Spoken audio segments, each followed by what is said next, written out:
लोकसभा चुनाव में जब प्रधानमंत्री नरेंद्र मोदी के नेतृत्व में भारतीय जनता पार्टी 240 सीटों तक ही सीमित रही, तो कांग्रेस और उसके सहयोगी दलों ने ऐसा माहौल बनाना शुरू कर दिया कि भाजपा का ग्राफ गिरने लगा है। पर गत दिनों में जम्मू कश्मीर के साथ साथ हरियाणा में हुए विधानसभा चुनाव में कांग्रेस जिस तरह 37 सीटों पर थम गई तथा भारतीय जनता पार्टी पिछले बार से अधिक सीट 48 सीट जीतकर सत्ता में आ गई, उससे स्पष्ट है कि राजनीतिक वातावरण वैसा नहीं है जैसा कांग्रेस बता रही है। आम चुनाव में भारतीय जनता पार्टी बहुमत से पीछे अवश्य रह गई है, लेकिन कांग्रेस में भी तमाम जोर लगाने के बाद 99 सीटें ही हासिल कर सकी थी।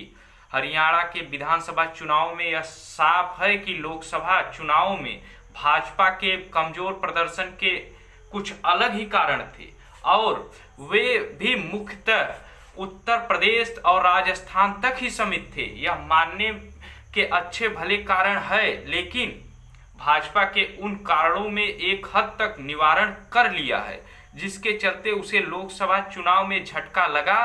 भले ही अप्रत्याशित नतीजों के कारण हरियाणा चर्चा के केंद्र में आ गया हो, लेकिन जम्मू कश्मीर के चुनाव कम महत्वपूर्ण नहीं है। पहली बार हुए चुनाव में भारतीय जनता पार्टी कश्मीर घाटी में तो अच्छा प्रदर्शन नहीं कर पाई, लेकिन उसने यह दिखाया कि वह जम्मू संभाग में सबसे अधिक प्रभावशाली राजनीतिक दल है।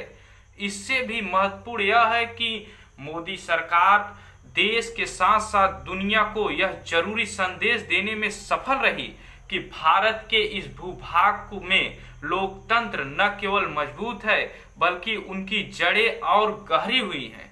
जम्मू कश्मीर के चुनाव नतीजों का एक उल्लेखनीय पक्ष यह भी है कि तमाम अलगाववादी कट्टरपंथी चुनाव मैदान में उतरे थे, उन्हें करारी हार का सामना करना पड़ा। यह एक शुभ संकेत भी है। हरियाणा में भाजपा 10 वर्षों से सत्ता में थी, इसके चलते उसके खिलाफ सत्ता के विरोधी रुझान था। ऐसे माहौल को देखते हुए लग रहा था कि इस बार भाजपा के लिए यह मुश्किलें बढ़ सकती हैं। इन मुश्किलों के बढ़ने की एक वजह यह भी थी कि कांग्रेस की ओर से यह कहा जा रहा था कि किसान, पहलवान और जवान भाजपा से नाराज हैं। ऐसा किसानों के आंदोलन, महिला पहलवानों के मुद्दे और अग्निवीर योजना का उल्लेख करते हुए कहा जा रहा था। शायद भाजपा को अपनी चुनौतियों का भान था, इसलिए उसने कुछ महीने पहले से मनोहर लाल खट्टर की जगह नायब सिंह सैनी को मुख्यमंत्री बनाया और सत्ता के साझीदार दल जननायक जनता पार्टी से भी अपना पीछा छुड़ा लिया। इसके बाद उसने विधानसभा चुनाव में 60 से अधिक विधायकों को टिकट काटकर नए चेहरों को मैदान में उतारा। कांग्रेस के दुष्प्रचार की काट के लिए उन्होंने भूपेंद्र सिंह हुड्डा के कार्यकाल में भ्रष्टाचार का भी जमकर प्रचार किया। इस प्रचार के तहत एक और जहां यह कहा गया कि कांग्रेस सत्ता में आती है तो भूपेंद्र सिंह हुड्डा और उनके करीबियों की सरकार होगी। यही ऐसा हुआ कि सरकारी नौकरी में पर्ची और खर्ची का दौर फिर से लौट आएगा। पर्ची और खर्ची का उल्लेख करके यही समझाया गया कि सरकारी नौकरियों या सिफारिशों से मिलेगी, फिर रिश्वत देकर। इसी तरह लोगों के छोटे छोटे काम की भी बिना सिफारिश और पैसे के नहीं हो सकेंगे। यह मानने के अच्छे भले कारण यह है कि पर्ची और खर्ची के जुमले ने लोगों पर असर किया। ऐसा इसलिए हुआ क्योंकि भूपेंद्र सिंह हुड्डा के कार्यकाल में सरकारी नौकरियों में सिफारिश और पैसे के बल पर भर्ती के साथ साथ भ्रष्टाचार के अनेक मामले सामने आए थे।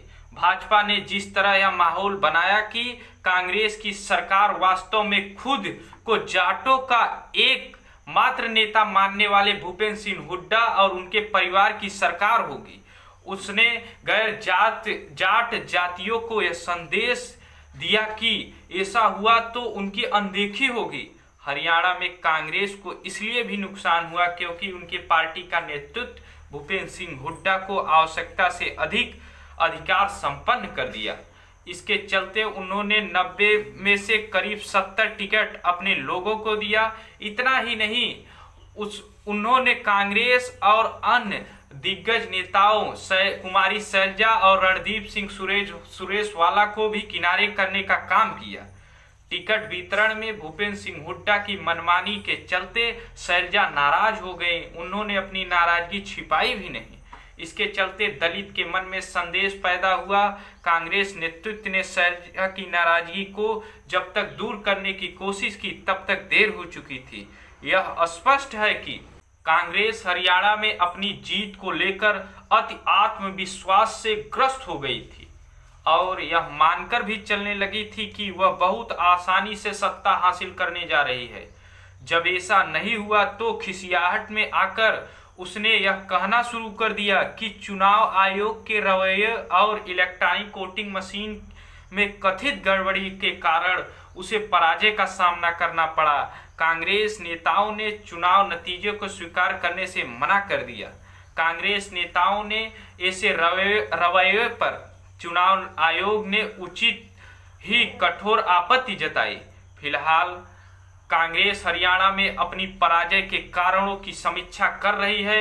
वह भूपेंद्र सिंह हुड्डा के साथ अन्य दिग्गज नेताओं के प्रति अपनी नाराजगी भी प्रकट कर रही है, लेकिन यह देखना है कि वह ऐसे नेताओं के खिलाफ कार्रवाई कर सकने में सक्षम हो सकेगी या नहीं।